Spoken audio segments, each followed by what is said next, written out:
कहानी की शुरुआत ह्योन नाम के एक गर्ल से होती है जो कि बहुत क्यूट है। वो हमेशा ड्राइंग करती रहती है जिसमें हमेशा रेड लाइंस को बनाती रहती है। वो अपने पेरेंट्स की ड्राइंग बनाती है जिसपे उसके फादर के सिर पे रेड लाइंस होती है। एक रेड लाइन उसके आंट से मैच होता है। ह्योन हमेशा क्यूरियस होती है कि ये रेड लाइंस किस चीज को दर्शाती है। यही ड्राइंग उसकी मॉम जब देखती है, इसी रेड लाइन की वजह से इसकी मॉम को पता चलता है कि उसके हस्बैंड का किसी और के साथ अफेयर है, उसकी आंट के साथ। और एक दिन ह्योना की मॉम उसके फादर को मार देती है। ह्योना को भी अब पता चल चुका होता है कि रेड लाइंस का क्या मतलब है। इस कहानी में रेड लाइंस का मतलब होता है एक इंसान ने कितने फिजिकल रिलेशन बना रखे हैं। अब ह्योना के पास ये सुपर पावर है। बचपन में जो हादसा हुआ उसके कारण ह्योना अब पूरी डर चुकी थी। वो अपने आप को कमरे में बंद कर लेती है, बाहर जाना बंद कर देती है और अभी भी डर में जीती है। अब एक दिन ह्योन न्यूज देख रही होती है। वो न्यूज में देखती है कि उसके आसपास के इलाकों में एक किलर घूम रहा है जो लड़कियों को मर्डर कर रहा है। न्यूज में उस किलर की एक फोटो दिखाई जाती है जो कि मास्क पहने घूम रहा है। ऐसे ही एक बंदे को मास्क पहनते हुए ह्योन ने अपने इलाके में देखा था।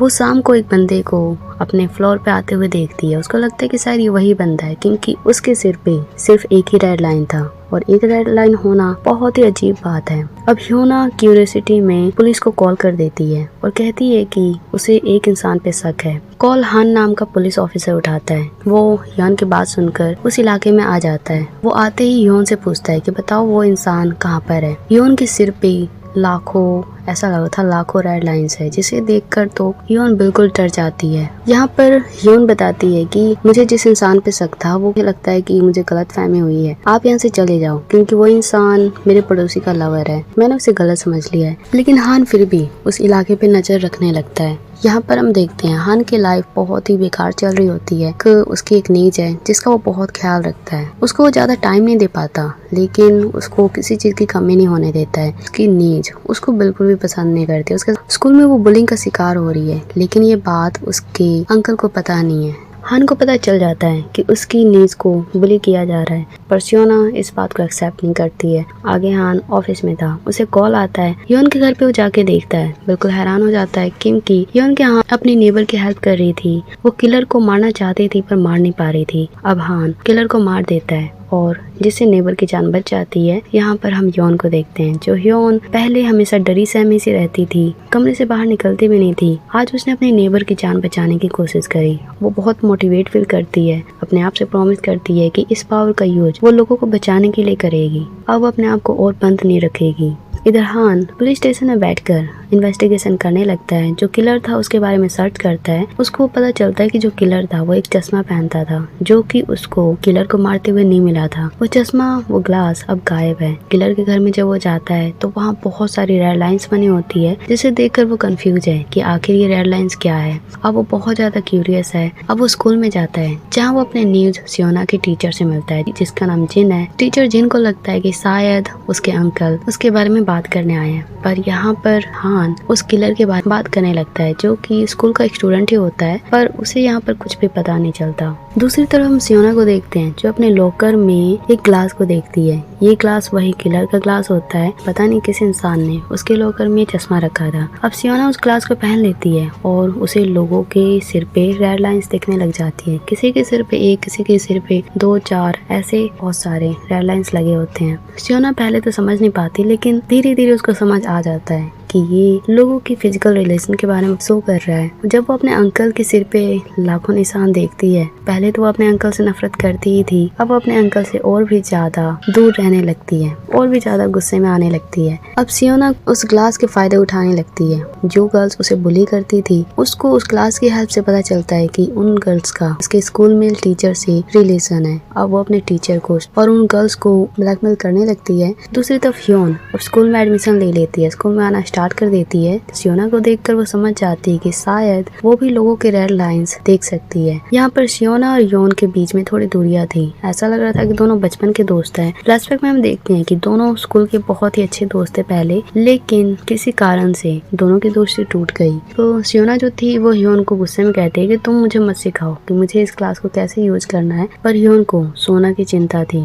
वो उसे बार बार कहती है कि ये क्लासेस बहुत ही खतरनाक है, तुम इसको यूज करना बंद कर दो। पर सियोना उसकी एक भी बात नहीं सुनती है। सियोना एक दिन अपने बॉयफ्रेंड के साथ सोई हुई थी, तभी उसको उसका मेल टीचर स्कूल के टेरेस पे बुलाता है, जहाँ पर सियोना चली जाती है। उसका स्कूल टीचर कहता है कि मुझे ब्लैकमेल करना बंद करो, अगर मेरी वाइफ को पता चल गया कि मेरा रिलेशन किसी के साथ है तो वो मुझे छोड़ेगी नहीं। सियोना हंसने लगती है और कहती है कि नहीं, मैं तो दिखाऊंगी। तभी हम देखते हैं मेल टीचर के फोन पे एक मैसेज आता है, जहाँ पर हम देखते हैं कि उसकी वाइफ को पता चल चुका है कि उन दोनों के बीच में रिलेशन है। यहाँ टीचर को लगता है कि शायद सियोना ने उसके वाइफ को सब कुछ बता दिया है, लेकिन असलियत में दूसरी गर्ल्स ने उसकी वाइफ को मैसेज किया था, वो फोटोज भेजी थी जिसमें दूसरी गर्ल्स और वो टीचर साथ में थे। अब टीचर जो होता है गुस्से में सियोना को टेरेस से गिरा देता है। सियोना ने आने से पहले योन को कॉल किया था कि मैं स्कूल में जा रही हूँ। योना स्कूल के पास आ चुकी थी, जहाँ वो योना की ऐसी हालत देखकर बहुत हैरान थी। वो फटाफट एम्बुलेंस पुलिस को कॉल करती है, जहाँ पर उसके अंकल आते हैं।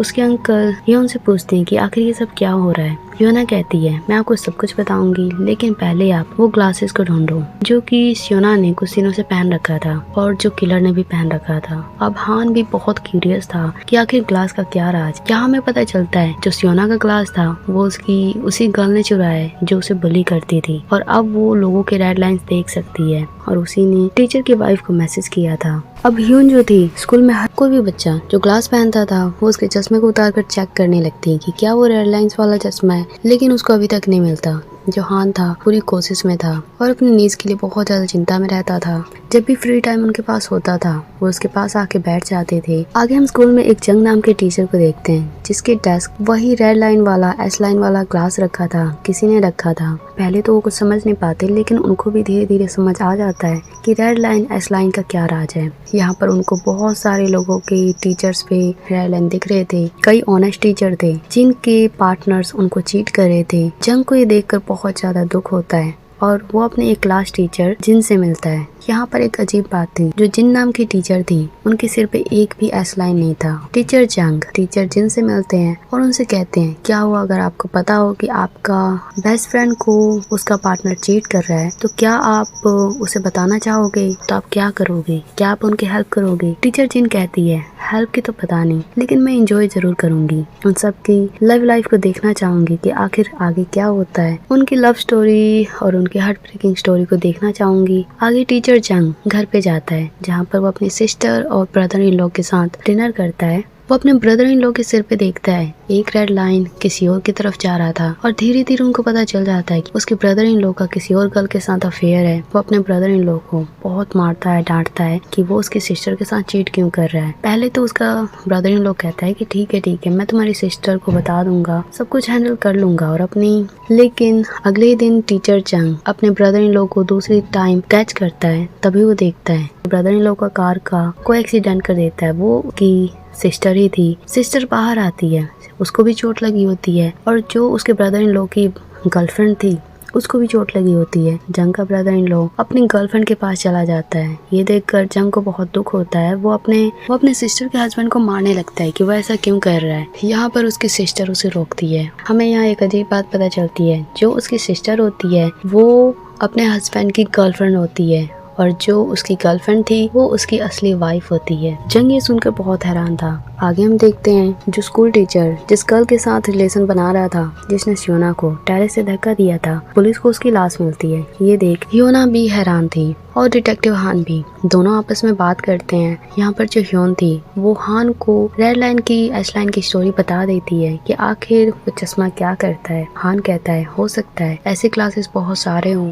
ह्योन अब कंफ्यूज हो जाती है। आगे स्टोरी में हम देखते हैं एक इंग्लिश टीचर जो कि विग पहनकर एक होटल रूम में रोज जाती है। उसने एक रूम में हॉल कर रखा होता है जिससे वो दूसरे रूम में देख सकती थी। वो लोगों की बातें सुनती थी, उनकी इंटीमेसी को देखती रहती थी। नेक्स्ट वाले रूम में वो किसी का वेट करती थी। यहाँ हम देखते हैं म्यूजिक टीचर अपनी गर्लफ्रेंड के साथ आते थे, सेलिब्रिटी एक्ट्रेस के साथ आते थे और उनके साथ नाइट स्पेंड करते थे, जिसे देखकर इंग्लिश टीचर को बहुत गुस्सा आता था क्योंकि वो म्यूजिक टीचर को पसंद करती थी। वो म्यूजिक टीचर के पानी में कुछ मिला देती है, उन पे अटैक कर देती है, उनकी गर्लफ्रेंड एक्ट्रेस पे भी अटैक कर देती है। कुछ देर में वहाँ पर योना आती है जहाँ पर वो देखती है सबकी बॉडी ब्लड से कवर है। म्यूजिक टीचर की डेथ हो चुकी है। वहाँ पर डिटेक्टिव हान भी आ जाते हैं। उनको इन्वेस्टिगेशन करते हुए एक क्लास मिल जाता है और ये एस लाइन वाला क्लास था जिसे पहनकर वो अब लोगों की सिर पे रेड लाइन देख सकते थे और उनकी क्यूरियोसिटी बढ़ती ही जा रही थी। अब उनके ऑफिस में एक केस आता है जिसमें एक गर्ल आती है, 4 लड़कों पे इल्जाम लगाती है कि उन्होंने उसके साथ गलत किया है, लेकिन जो मेन लड़का था उसके सिर पे एक भी रेड लाइन नहीं था। उसकी रेड लाइन उस गर्ल से मैच नहीं कर रहा था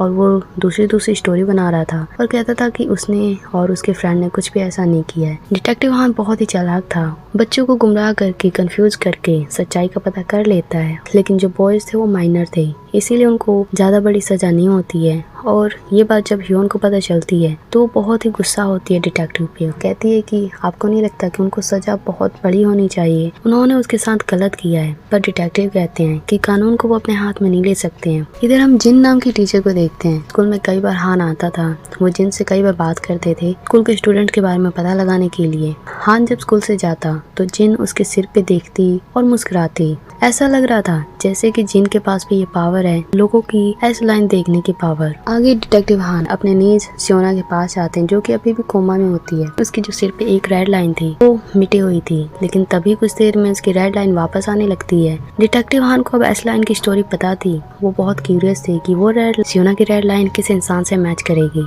उसी हॉस्पिटल में डिटेक्टिव हान के फादर भी थे, जिससे उसके नीज का रेड लाइन उसके फादर से मैच हो जाता है। ये देखकर डिटेक्टिव हान बहुत ही गुस्से में आ जाता है। वो अपने फादर को बहुत मारता है। वो उसको लगभग मारने वाला था, फिर भी वो अपने आप को रोकता है, लेकिन वो अपने फादर को बिल्कुल भी माफ नहीं कर सकता है। आगे हम योन को देखते हैं। योन की लाइफ में अब कुछ ना कुछ तो अच्छा हो ही रहा था। उससे अपने लाइफ का एक पार्टनर मिल चुका था, जून नाम का लड़का, जो कि बहुत ही क्यूट था। वो भी ह्योन को बहुत लाइक करता था। आज दोनों वो होटल रूम में जाते हैं और साथ में नाइट स्पेंड करते हैं, लेकिन उन दोनों की खुशी ज्यादा देर तक नहीं रहती। जून जैसे ही रेस्टोरेंट में जाता है ह्योन के लिए कुछ लेने, उसका कोई मर्डर कर देता है। ह्योन ये देखकर बहुत रोती है और मन में गौर से कहती है, जब भी मेरे पास कोई आता है, जब भी मेरे साथ कुछ अच्छा होने वाला होता है, वो सब कुछ मुझसे दूर क्यों हो जाता है, ऐसा क्यों हो रहा है। आगे ह्योन के फोन पे उसकी एक फ्रेंड का मैसेज आता है। ऐसा लग रहा था उसको किसी ने बांध रखा है और वो स्कूल के रूम में थी। अब ह्योन हान को कॉल करती है, स्कूल में जाने लगती है। ह्योन पूरे स्कूल में घूमती है, इस तरीके से अपनी फ्रेंड वाले क्लासरूम में जाती है, उसको आजाद करती है। लेकिन उसकी फ्रेंड अपने आप को टेरेस पे जाके अपने आप को खत्म करने वाली थी, पर ह्योन उसे रोकने की कोशिश करती है। पर तभी उसकी फ्रेंड ह्योन पे अटैक करने लगती है, उसको मारने वाली होती है। दूसरी तरफ हान को टीचर जिन मिलती है,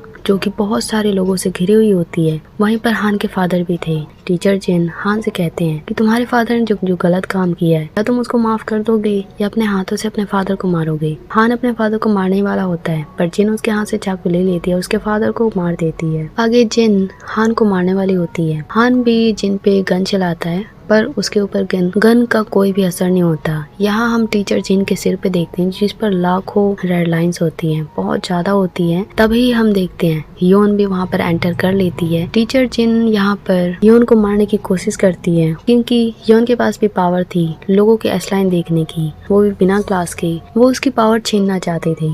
ह्योन अपने आप को बचाने की कोशिश करती है, पर कर नहीं पा रही थी क्योंकि उसकी पावर बहुत ही कम थी। दूसरी तरफ टीचर जिन की जो पावर थी बहुत ज्यादा थी। ह्योन को वो मारती, लेकिन उससे पहले ह्योन की मॉम आ जाती है और उसका वार अपने ऊपर ले लेती है। तभी ह्योन टीचर जिन पे वार करती है, पर ऐसा लगता है जैसे उनकी डेथ हो गई। यहाँ पर टीचर जिन जो थी वो एक एवल मॉन्स्टर की तरह थी, जो लोगों को ग्लासेस देकर उनको बताती थी उनके पार्टनर्स उनके साथ चीट कर रहे हैं। अब उनकी मौत हो चुकी थी। आसमान पूरा रेड हो जाता है। अब रियलिटी वर्ल्ड में प्रेजेंट में हर इंसान के ऊपर रेड लाइन जितने भी थे वो दूसरा इंसान देख सकता था। हर किसी को दूसरे इंसान की रेड लाइन दिख रही थी, जिसके कारण अब लोगों को दूसरों के रिलेशन के बारे में बिल्कुल साफ साफ पता चल रहा था। हर कोई मास्क पहनकर हेलमेट पहनकर घूम रहा था ताकि वो एम्बेरस ना फील करे, किसी को फेस ना करना पड़े। आगे ह्योन अपनी एक फ्रेंड के ग्रेव पे जाती है, यहाँ फ्लावर चढ़ाते हुए वो उसको मिस करती है। तभी टीचर जिन उसके पास आती है और उसके कान में कुछ कहती है। ह्योन उन्हें देखकर उनकी बातों को सुनकर बिल्कुल हैरान थी। यहाँ हम कंफ्यूज हो जाते हैं कि क्या टीचर जिनकी मौत हुई थी या वो अभी भी जिंदा है, क्या वो अब कुछ और भी करने वाली है। दूसरी तरफ ह्योन की फ्रेंड सियोना अब कोमा से उठ चुकी है और बहुत ही खुश है। अब इसी के साथ इस सीरीज की एंडिंग होती है। आपको ये मूवी, आपको ये ड्रामा कैसा लगा कमेंट में जरूर बताना।